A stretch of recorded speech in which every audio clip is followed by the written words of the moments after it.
নমস্কার, জয় শ্রীকৃষ্ণ। বন্ধুরা, বৈশাখী অমাবস্যার রাতে তোমরা কি করবে? 17ই এপ্রিল বৈশাখী অমাবস্যার রাতে তোমরা কি করবে?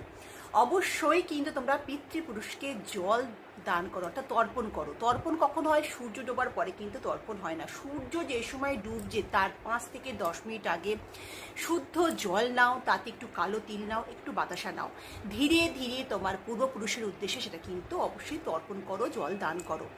যাদের মাথায় পূর্বপুরুষের হাত থাকে, আশীর্বাদের হাত থাকে, তাদের জীবনে কিন্তু কোনো রকম বাধা থাকে না। অতএব এই জিনিসটা করতে একেবারেই ভুলো না। এবং যেটা তোমরা করবে, আর কি করবে, অশ্বত্থ গাছের তলায় চলে যাও সন্ধেবেলা, গিয়ে সর্ষের তেলের প্রদীপ বা ঘিয়ের প্রদীপ একটা জ্বালিয়ে দাও।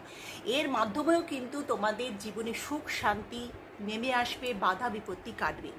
এছাড়া যে কোনো একটা জিনিস তোমরা দান করো মা লক্ষ্মীর আশীর্বাদ পেতে, মা লক্ষ্মীকে খুশি করতে। যে কোনো, সে কলাও হতে পারে, যে কোনো জিনিস একটা তোমরা অবশ্যই কিন্তু এদিন একেবারে দান করে দাও। এবং অবশ্যই কনকধারা স্তোত্র পাঠ করো বা শোনো। এর মাধ্যমে কিন্তু তোমাদের জীবনে যত রকমের স্টাক হয়ে আছে, যত রকমের টাকা পয়সার অভাব অনটন চলছে, সেগুলো কিন্তু একেবারে ধীরে ধীরে চলে যাবে। তোমরা এটা শুনতেও পারো, তোমরা এটা নিজেরা পাঠ করতেও পারো।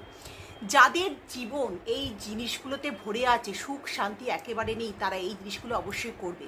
প্রত্যেকটা অমাবস্যা কিন্তু মা কালীকে, একেবারে মা কালীকে নিবেদন করা হয়। প্রত্যেকটা অমাবস্যার সম্বন্ধে মা কালীর সম্পর্ক তো অবশ্যই কমেন্টে জয় মা কালী লিখতে কিন্তু একেবারেই ভুলো না। তো অবশ্যই আশা করি 17ই এপ্রিল বৈশাখী অমাবস্যা তোমরা নিষ্ঠাভাবে পালন করবে, আর যে যে উপায়গুলো আমি বলে দিলাম সেগুলো অবশ্যই পালন করবে। তো ভালো থেকো, সুখে থেকো, শান্তিতে থেকো। নমস্কার।